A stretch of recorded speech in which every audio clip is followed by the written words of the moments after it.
and welcome to the Innovate Talk Show. Innovate is an organization that educates and empowers medical students and doctors to learn about the changing healthcare system.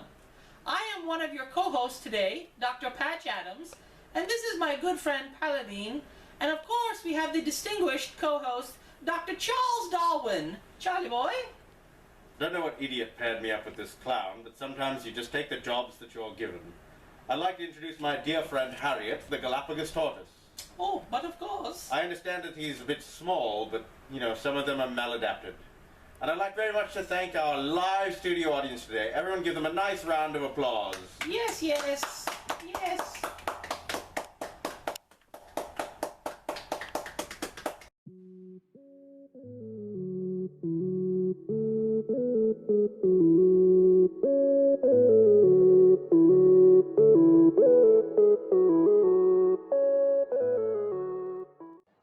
Dr. Patel, could you kindly tell us what is this medical board exam, these 3 board exams that medical students have to take in the United States?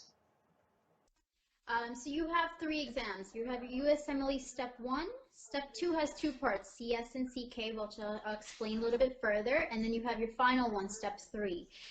Step 1 needs to be done before you start rotation. So that means after you're done with your first two years of medical school, you want to start prepping for that. Step 1, it takes about 6 months to some people need a year to prepare for Step 1, okay? So once you're done with Step 1, you're qualified to start your rotation. Once you're in your rotations and you finish most of your course, you can start studying for your Step 2 exams. Your Step 2 consists of the CS, this clinical skills, and your CK, the clinical knowledge. Clinical knowledge is computerized as just like your Step 1, but your CS will be stations. So it is a more hands-on and a verbal exam that you'll be given, okay? Once you pass the Step 2, now some states in the US require Step 3 to be done before applying to residency. It's still not mandatory, but it is nice to complete that before you get into a residency program.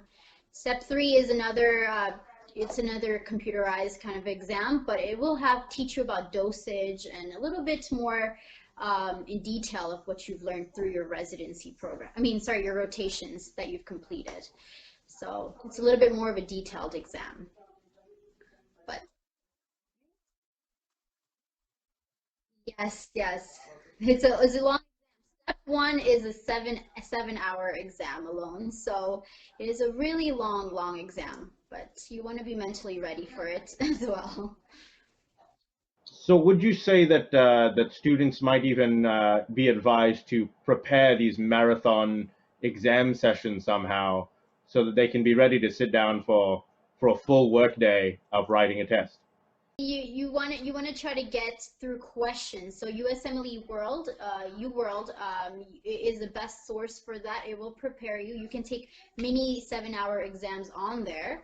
So, you can prepare yourself before you actually do the real marathon exam here. But, I went through at least 100 questions a night. And so it gives you an idea that you can actually get through the questions in the time span that they give you.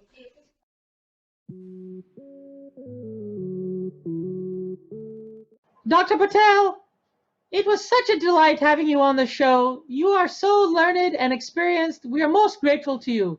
Thank you ever so much. We want to thank you again for giving us all of your time and all of your effort. We know that you are a busy lady, and we really appreciate you taking this time out for us. I really appreciate being on the show. This is pretty awesome. You guys are awesome in ways, Dr. Adams and Dr. Darwin. Thank you for all your questions. Hopefully I answered everything accordingly to what you wanted. But this is really fun, and you guys keep it up, okay?